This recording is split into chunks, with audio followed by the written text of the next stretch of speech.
There is a rule in law enforcement so fundamental, so basic, that they teach it on the very first day of training. And in the most watched kidnapping case in modern American history, the man in charge broke it. Over and over again. Live. On national television. And an 84-year-old woman may have paid for it with her life. Welcome back to Cold Case History. I am going to walk you through every detail of this case. The footage, the forensics, the suspect behavior, the DNA, and the digital evidence trail. And I am going to do it the way we always do it here, with the facts, with the victims at the center, and with a commitment to asking the hard questions that this investigation demands. If you are new here, subscribe now and hit the notification bell. We cover every update on cases like this one the moment they break. And trust me, this one is not finished breaking yet. Let's begin at the beginning. Before we even get to the investigation, there is something you need to know about the man running it. Something that was already on the public record before Nancy Guthrie ever disappeared. Sheriff Chris Nanos of Pima County, Arizona, was the subject of a formal inquiry by a county review board over allegations that he placed his political opponent, Republican Heather Lappin, on administrative leave during the middle of an election campaign. Nanos had accused Lappin and another deputy of campaigning in uniform, claiming it violated department policy. The board looked at the evidence and concluded that what Nanos actually did was the real violation. Not a policy violation, a violation of his oath of office. One board member said it clearly, that Nanos had broken the law in multiple ways for personal political gain, using county resources. They called for a public apology. None came. That is the man who would go on to lead the investigation into the disappearance of Nancy Guthrie. Here is what you need to understand about the rule Nanos shattered. Every law enforcement officer in America is taught from day one that you never, under any circumstances, reveal to a suspect what you know. You do not tell them what evidence you have collected. You do not tell them what technology you are deploying. You do not tell them where you are searching or how close you are getting. That information is the most powerful weapon in any investigation. The moment you surrender it, you hand the advantage to the enemy. In the case of Nancy Guthrie, an 84-year-old woman abducted from her home in the Arizona desert on the night of January 31, 2026, the lead investigator did not simply break that rule. He obliterated it. On camera. Repeatedly. Over 3 straight weeks. He told the kidnapper how investigators recovered deleted doorbell footage. He told the kidnapper the DNA results were inconclusive. He told the kidnapper which businesses were being canvassed. He told the kidnapper the lab was overwhelmed and results could be a year away. And then, in what may be the single most catastrophic breach of operational security in the history of modern American law enforcement, he announced on live television that a helicopter was being sent to track the Bluetooth signal from a pacemaker inside Nancy Guthrie's chest. Before that helicopter had lifted off the ground. His name is Sheriff Chris Nanos. He has been wearing a badge for 50 years. And over the course of this investigation, he became something no one could have predicted. The most valuable intelligence source the kidnapper ever had. Chris Nanos is 70 years old. He grew up in El Paso, Texas, and entered law enforcement in 1976 as a patrol officer with the El Paso Police Department. He worked his way to detective, then made the move to Arizona in 1984 when he joined the Pima County Sheriff's Department as a corrections officer. Within a year, he was promoted to deputy, and over the next 3 decades, he climbed steadily through the ranks, from sergeant to captain, to chief of the investigative bureau, to chief deputy. In 2015, he was appointed sheriff. He lost his first election in 2016, reclaimed the seat as a Democrat in 2020, and in 2024, he held on by the narrowest margin imaginable. 481 votes separated Sheriff Nanos from retirement. That is it. A recount was required. 481 votes. Pima County is not a small operation. It spans over 9,100 square miles of southern Arizona. It shares more than 100 miles of border with Mexico. It has over 1 million residents and nearly 1,500 employees. Running a jurisdiction like that demands discipline. It demands the ability to put the mission above everything else, including your ego. When Nancy Guthrie vanished on the night of January 31st, 2026, it instantly became the most consequential case in the department's history. Nancy was the mother of Savannah Guthrie, one of the most recognized faces in American media, co-anchor of the Today Show on NBC. The FBI was on the ground. The president was paying attention. The entire country was watching. And Sheriff Chris Nanos made a choice. He stepped directly into the spotlight. Early on, Nanos held joint press conferences alongside the FBI. By most accounts, those did not go smoothly. So he pivoted.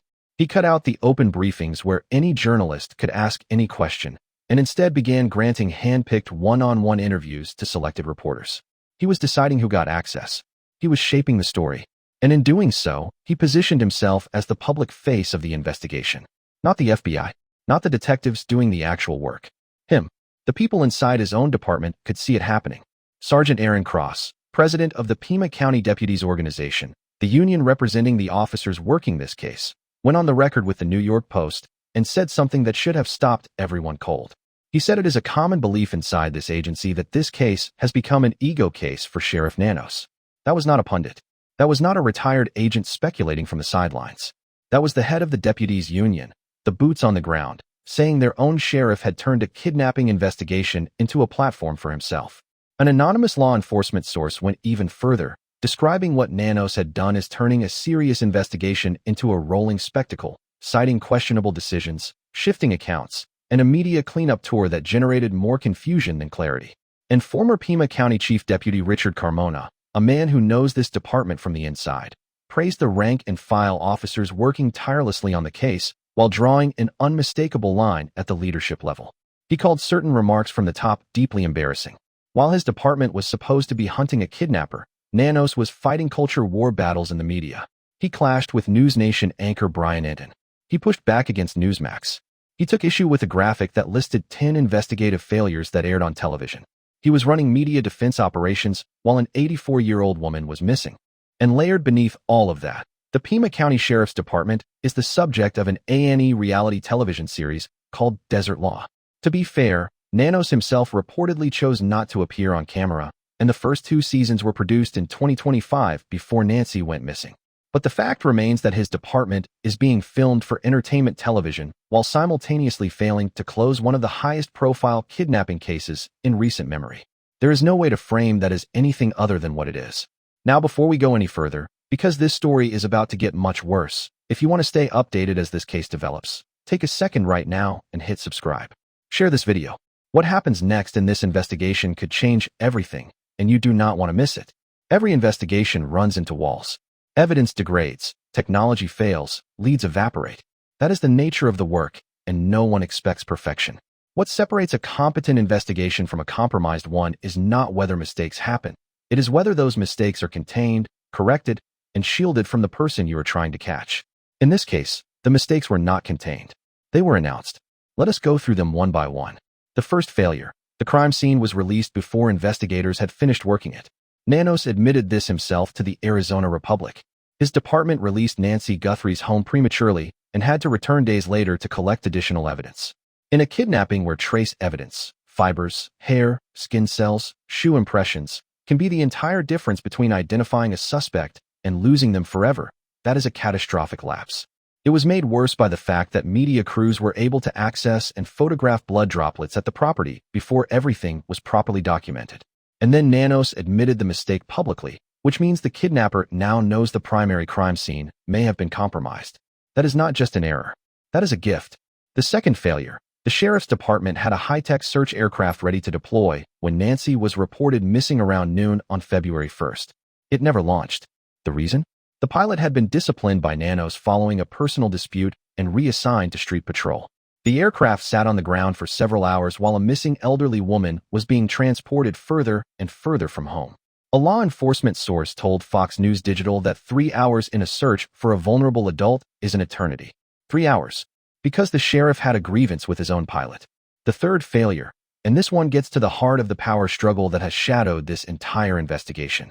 When DNA evidence needed to be processed, Nanos chose to send it to a private lab in Florida rather than the FBI's facility in Quantico, Virginia.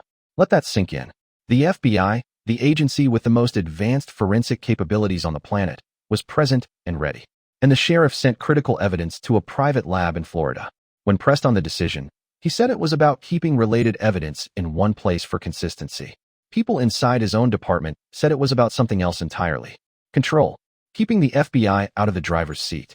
And then Nanos went on NBC Nightly News and said something that should have triggered immediate alarm from anyone paying attention. He told the nation that their lab had identified challenges with the DNA, that the technology was moving so fast, and that it could take weeks, months, or maybe a year to get results. A year. He told the kidnapper on national television that the DNA was not a threat, that the science was struggling, that they had time. If you are the person who took Nancy Guthrie and you are watching that interview, what do you feel? You feel relief. Because the sheriff just told you that you were safe. The fourth failure. Nanos told NBC his department had no new names, no new persons of interest. At the same time, businesses throughout Tucson were reporting that FBI agents had been stopping in and showing them lists of names and photographs, asking if anyone recognized a face. One version of the investigation had no leads. The other was actively working them. The loudest version, the sheriff on national television, was the one saying there was nothing. If you're still watching right now, comment I'm still here.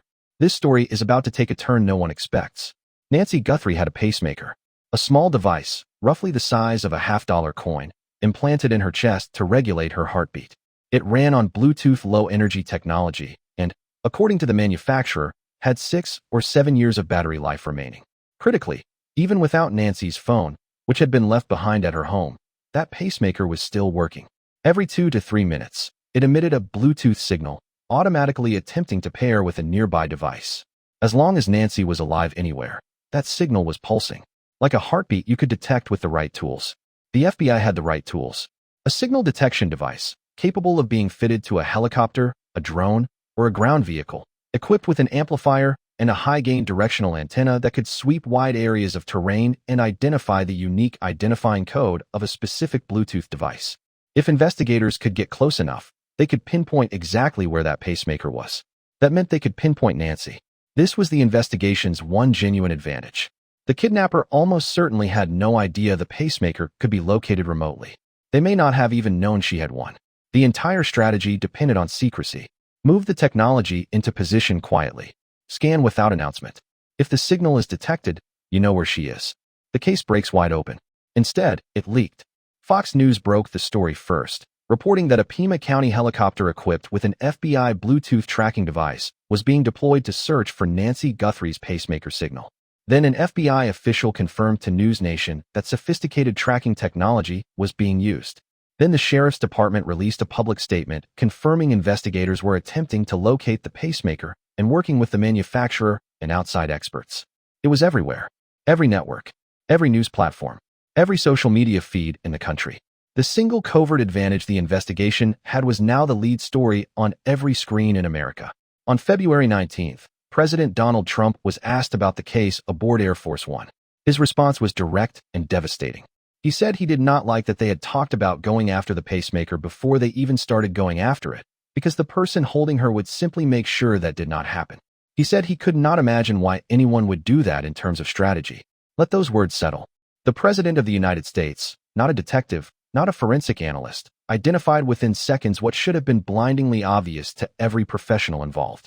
If the kidnapper is watching the news in a case involving the mother of one of the most famous television personalities in the country, they are absolutely watching the news. They now know the plan. The countermeasures write themselves. Move Nancy somewhere that blocks the signal. Surround her with concrete or metal. Get her further from the search radius. Or do something worse. Something no one wants to say out loud. A former FBI agent framed it precisely. The question becomes how much information serves the public versus how much information serves the suspect. The president's concern was well-founded. Sometimes giving the public too much means giving the enemy everything. Here is where this moves beyond theory. As of the 24th day of the investigation, officials had still not announced any detection of the pacemaker signal. The helicopter flew. The technology was deployed. Silence. We cannot know with certainty whether the signal was already out of range before the story leaked, or whether someone watching the same broadcast the rest of us watched took immediate steps to make sure it never could be found. What we know with absolute certainty is that the element of surprise was destroyed the moment it hit the airwaves. Picture yourself as the kidnapper. You are holding an elderly woman somewhere in the Arizona desert. The whole country is searching for her, but you do not know how they plan to find her. You have been careful. And then the sheriff of Pima County goes on television and tells you directly, "We are sending a helicopter to track the device inside her chest." What do? You make absolutely certain that device is never found. And that, by all available evidence, is exactly what appears to have happened. The pacemaker leak was not a one-off mistake. It was the centerpiece of a pattern that had been building since the first day of the investigation. A rolling series of public disclosures that, taken together, gave the kidnapper a running real-time intelligence update on every development in the case. Not through a mole, not through corruption, through press conferences and hand-picked media interviews from a sheriff who seemed constitutionally unable to stop talking. Here is what the kidnapper learned, simply by watching the news. The first briefing: "We recovered your footage. And here is exactly how he did it. Nanos publicly explained that the FBI worked with Google, which owns the Nest camera platform, to pull residual data from back-end cloud storage after the physical doorbell camera had been removed from Nancy's property. He described the process: corrupted files, back-end recovery systems, lost data retrieved. The kidnapper removed that camera deliberately. They now know it did not work, and they know precisely how the footage was retrieved, which tells them what kind of digital footprint they may have left behind elsewhere. The second briefing: we found your glove. We tested it. The DNA did not match anyone in the database, and our next step is genetic genealogy, a process that takes considerable time. 3 disclosures in 1 announcement. We have physical evidence. It does not identify you. The next method we are trying will not produce quick results. The third briefing: we know you had a gun. We know the holster had distinctive features, and we are going store to store trying to match it. If the kidnapper bought that holster anywhere locally, they now know to eliminate any evidence connecting them to the purchase. They know which category of business is being investigated and which type of transaction to be unconcerned about. The fourth briefing: we identified your backpack. It is an Ozark Trail 25-liter hiker pack sold exclusively at Walmart, and we are pulling purchase records and surveillance footage. The kidnapper now knows to destroy the backpack and that their Walmart purchase history is under investigation. The fifth briefing, arguably second only to the pacemaker in its damage. In an interview that aired on NBC Nightly News on February 22, Nanos disclosed that the DNA recovered from inside Nancy Guthrie's home was mixed. It contained genetic material from multiple people, making analysis dramatically more complex. And then he added the timeline: weeks, months, or possibly a year. The sheriff of Pima County sat down on national television and told the kidnapper to exhale. The DNA is not coming for you anytime soon. Maybe not for a very long time. The sixth briefing: we have no names. We have no suspects. Meanwhile, Tucson business owners were telling a completely different story, reporting regular visits from FBI agents showing photographs and asking whether anyone recognized a face. 2 contradictory narratives running simultaneously. The one the kidnapper heard loudest was from the sheriff on NBC saying they had nothing. The seventh briefing: we do not know if you acted alone, but we suspect you might have had help, and we are not sure either way. If there were co-conspirators in this case, they just learned that the investigation had not put them on any radar whatsoever. They were invisible, and now they knew it. 7 separate intelligence briefings. 7 tactical advantages handed over on live television. If you had deliberately sat down to design a communication strategy that kept the kidnapper one step ahead at every turn, you could not have constructed something more effective than what Sheriff Chris Nanos delivered for free to the entire country. Every press conference was a leak. Every interview was a briefing. And the kidnapper never needed a source inside the department, because they had something far better. They had the sheriff himself. So the obvious question is, why hasn't someone else taken over? The answer is as maddening as everything that preceded it. Behind the scenes, federal sources have told the New York Post bluntly that after 2 full weeks, there were no solid leads and no real progress, and that the press conferences had been a consistent problem. Sergeant Aaron Cross, the head of the deputies union, stated publicly that the FBI should have assumed primary control of the investigation within the first few days. The FBI, he said, is the premier kidnapping agency in the world. They have resources and personnel that dwarf what a county sheriff's department can deploy. Pima County should have moved into a supporting role. A former Las Vegas police lieutenant told Fox News it would have been the best possible development for the case. And former Pima County SWAT commander Bob Krieger warned on News Nation that at some point the bridge would have to be crossed, because the resources the FBI brings are exponentially greater than what the sheriff's office can provide. And yet the FBI was still on the sidelines. Why? 2 reasons: legal constraints and personal history. Legally, the FBI cannot forcibly assume control of a local investigation. They would need either a formal request from the Guthrie family or clear evidence of a specific federal crime to take the lead. The Guthrie family has cooperated fully with law enforcement, but they have not made that formal request. They are people in the middle of their worst nightmare, trusting the system to return their mother to them. But the deeper obstacle is personal. Multiple sources allege that Nanos has carried a long-standing resentment toward the FBI dating back to 2015. He lost his first election in 2016, and Sergeant Cross stated directly that it is widely believed within the department that Nanos holds the FBI responsible for that loss. So the FBI, the agency with the best chance of finding Nancy Guthrie, is being kept at arm's length by a sheriff who may be settling a decade-old score, while an 84-year-old woman is somewhere out in the desert. Take a moment and think about that full picture. The FBI wants to lead this investigation. The one man standing in the way released the crime scene before it was processed and admitted it publicly. He kept his own search aircraft on the ground over a personal grievance. He routed critical DNA evidence to a private lab in Florida rather than the world-class FBI facility in Virginia. He spent 3 weeks fighting with journalists on television. And he systematically disclosed every investigative strategy, every piece of physical evidence, and every forensic limitation to the kidnapper through the national media. That is the state of the search for Nancy Guthrie. If you're still here, subscribe because stories like this only work when people stay, and tell us where you're watching from. I love seeing my global family represent. Drop your country or city in the comments. In the middle of all of it, behind every press conference, behind every media feud, behind every ego-driven decision, there is a woman. An 84-year-old woman who has been gone for 24 days. And every day that passes is not just another day without answers. It is another day her body is pushed further toward a limit it may not be able to come back from. Nancy Guthrie was born Nancy Ellen Long on January 27, 1942, in Fort Wright, Kentucky. She moved to Tucson in the early 1970s and had lived there for more than half a century. She was widowed in 1988 when her husband Charles died at 49 during a mining exploration in Mexico, and she raised 3 children on her own: Savannah, Annie, Cameron. At 84, she was mentally sharp and fiercely independent. She lived alone in her home in the Catalina foothills. She had limited mobility. She depended on daily medication. Her family has said publicly that her heart is fragile. She has a pacemaker, and no one can find its signal. Without her medication, without medical attention, without the care her body requires, every passing day is a physiological countdown. Time is not neutral in a case like this. Time is an active threat. And every day that the sheriff chose a camera over command cost Nancy something she cannot get back. Savannah Guthrie stepped away from her anchor duties at NBC, including coverage of the opening ceremonies of the 2026 Winter Olympics, to focus on finding her mother. Her brother Cameron recorded a direct video plea addressed to whoever was holding her, asking for contact, asking for communication. The family has publicly indicated they are prepared to pay for Nancy's safe return. No verified response has come through legitimate channels. Multiple ransom communications were sent to TMZ and local outlets, including demands for cryptocurrency reaching as high as $6 million. At least one was confirmed fraudulent. A man was arrested and charged for attempting to profit off the case and had no connection to the disappearance.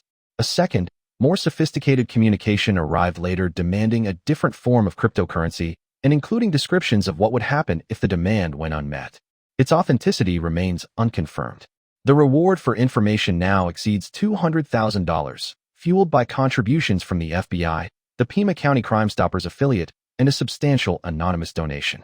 Nancy's neighborhood is draped in yellow roses and ribbons. Neighbors have begun installing their own security cameras. One fellow churchgoer told Fox News that the community had never experienced anything like this. Forensic genetic genealogist C.C. Moore, whose work helped identify both the Golden State Killer and Brian Kohberger, sent a message directly to whoever took Nancy Guthrie. She said that using investigative genetic genealogy, the person responsible will be identified, that it is only a matter of time. But time is the one thing Nancy Guthrie may have least of, and the man responsible for bringing her home was burning through it in front of television cameras. There is a concept in law enforcement called operational security. OPSEC. It is foundational. You protect your methods. You protect your evidence. You protect your strategy. You never, under any circumstances, hand the person you are chasing a map of exactly how you plan to catch them. In the case of Nancy Guthrie, Sheriff Chris Nanos did not just fail at operational security. He systematically dismantled it, press conference by press conference, interview by interview, disclosure by disclosure. The pacemaker, the DNA, the holster, the backpack, the lab failures, the absence of suspects, the uncertainty about accomplices. All of it delivered in real time to a kidnapper who only had to flip on the television to know what was coming next. He released the crime scene before investigators finished and told the world about it. He left his search aircraft on the ground over a personal grudge. He sent DNA evidence away from the most capable lab available. He engaged in public media battles while the FBI requested to take the lead. And when investigators had one silent, covert advantage, a Bluetooth signal pulsing inside the chest of a missing woman, he announced it to the nation before the operation had even begun. The President of the United States said it plainly. He could not imagine why anyone would do that in terms of strategy. Sheriff Nanos did not intend to become an informant. But the record is what it is. 24 days. No arrest. No identified suspect. No confirmed proof of life. No detected pacemaker signal. And a kidnapper who has remained one step ahead from the very beginning, because the man leading the search made sure of it. Wherever Nancy Guthrie is right now, if she is still alive, she deserves better than this. She deserves an investigation led by people who understand that silence is a weapon, not a weakness. That operational discipline matters more than television airtime. That the life of an 84-year-old woman outweighs any press conference that was ever held. If you have any information about the disappearance of Nancy Guthrie, call 1-800-CALL-FBI. You can submit tips online at tips.fbi.gov. The Pima County tip line is 520-351-4900. The reward exceeds $200,000. Someone out there knows something. And Nancy is running out of time. This channel exists because of people like you. People who care about truth and refuse to let victims become just another news cycle. If this video moved you, if it made you angry, if it made you want to do something, then do it. Like this video. Subscribe. Share it with someone who needs to see it. Leave a comment. Tell the world that Nancy Guthrie is still out there and that the story is not over. Because the person who took her from her home in the middle of the night is still out there too. And unlike the sheriff who was supposed to stop them, we are not going to stop asking questions. Not until she comes home.